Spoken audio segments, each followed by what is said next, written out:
I've tried all kinds of things, and I have found two methods that I use to get my hair, my naturally curly, dry hair, to work for the hair noodle.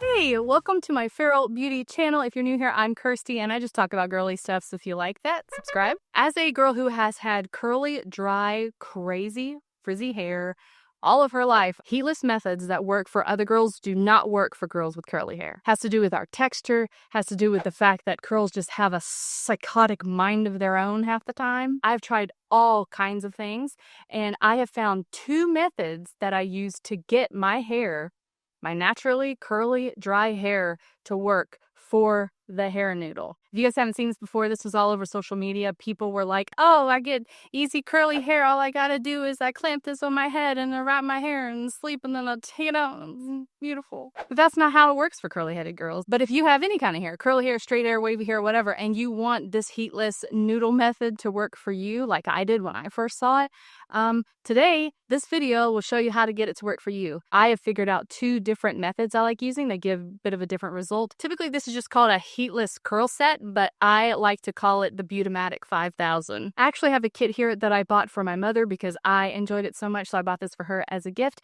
This was only $8 at TJ Maxx. You can find $8 or $9 versions on Amazon as well. If you go to some place like Walmart or any kind of hair place, these things are probably going to be around $20.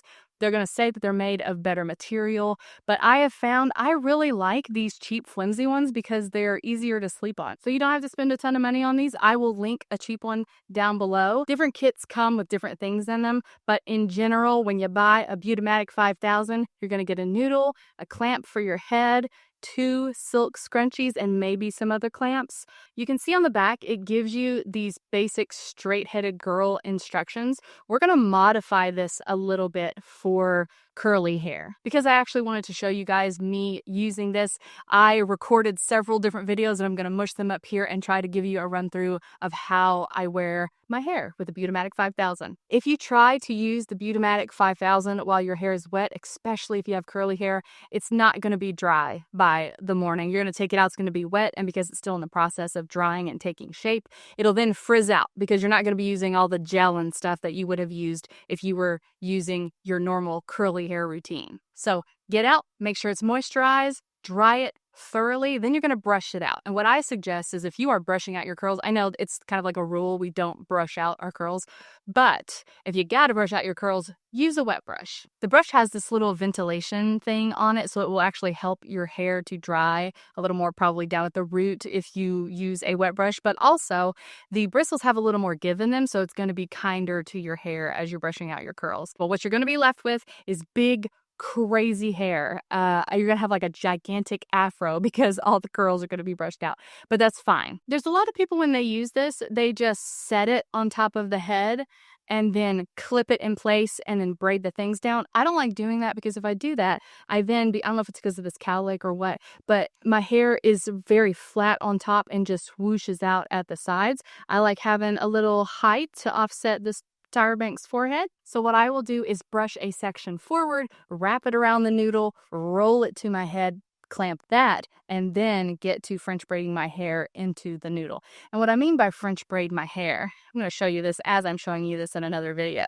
I clamp the top after that is rolled, and then I take little piece by little piece, I wrap it around, I take a little more hair, wrap that around, a little more hair into that, wrap that around. Do that until all of your hair is wrapped around and down this noodle. I try and do it to where all my hair and the noodle are kind of braided back behind my ears so that it's not going to be in my face when I'm sleeping. I find when I've straightened my hair, I can do bigger pieces that I'm wrapping around this noodle piece. But when it's curly, you kind of need smaller pieces. I also try to make sure as I wrap it, the hair is as flat as it can be, so I don't let it twist and become like a cord when I'm wrapping it around the noodle.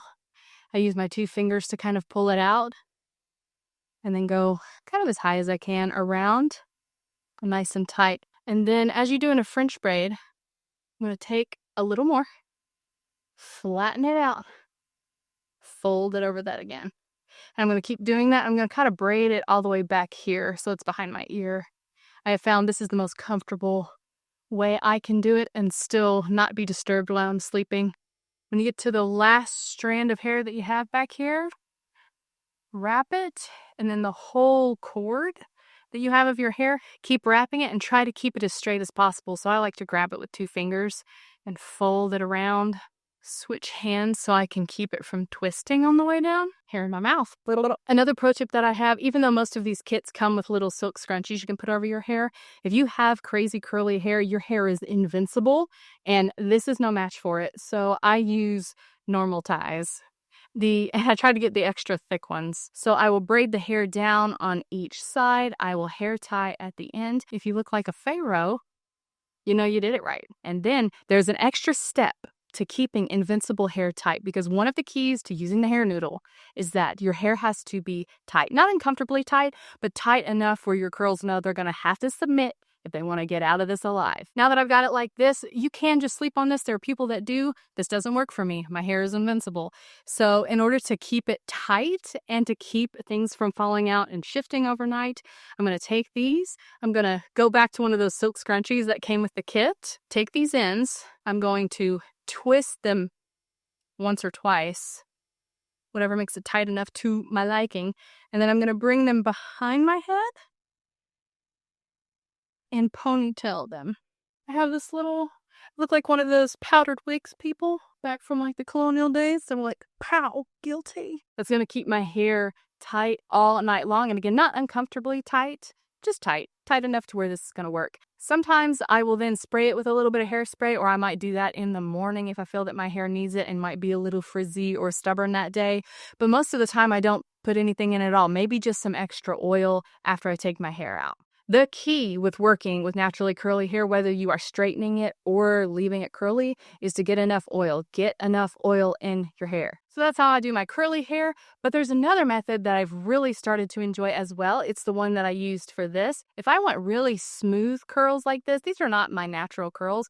What I'll do is I will wash my hair, dry my hair, straighten my hair, put oil in it, and then wrap it. I do that once a week. Now, a mistake people commonly make when they're trying to straighten curly hair is not using a high enough heat. You have to use a heat of at least, usually, I can't speak for everybody, everybody's hair is so unique, but usually at like 400 degrees or higher is what you have to use on your hair if you have crazy curly hair. And I'm sure you can see how that could be really damaging to your hair. Hence the reason why you need more oils. In the morning, I take it out. It looks like this. I do my thing. Might add some more oil to it depending on how the ends feel. But I only have to do that once a week. I only have to use that much heat on it once a week. One thing that I do before I take this down, I will go through and grab all the little baby curls and then just like flatten them out. You can see my hair that is normally very curly right around here and the nape of my neck is all nice and flat. I just went pew, pew, pew, pew, pew, and it was done. The silk scrunchie first. One hair tie, other hair tie. La la la, my hair off here. La la la. It's out. That only took a couple seconds. And then I run my fingers through this and I stretch it out. I don't keep the really tight looking curls. I like it to look long and flowing.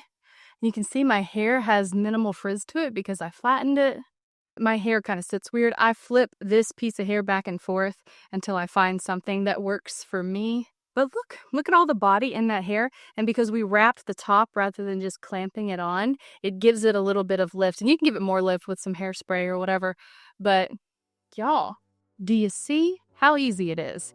That's crazy. Crazy. The following night when I want to wrap it again, I brush it out with a wet brush, and since it has already been flattened by high heat, it kind of just stays that way. This has been substantially healthier for my hair. I'm not using heat on it every day, maybe the baby curls, but nothing like it used to be, and I'm just super happy that I found something that works well for me. Let me know down below if it worked for you, and I'll see you in the next video.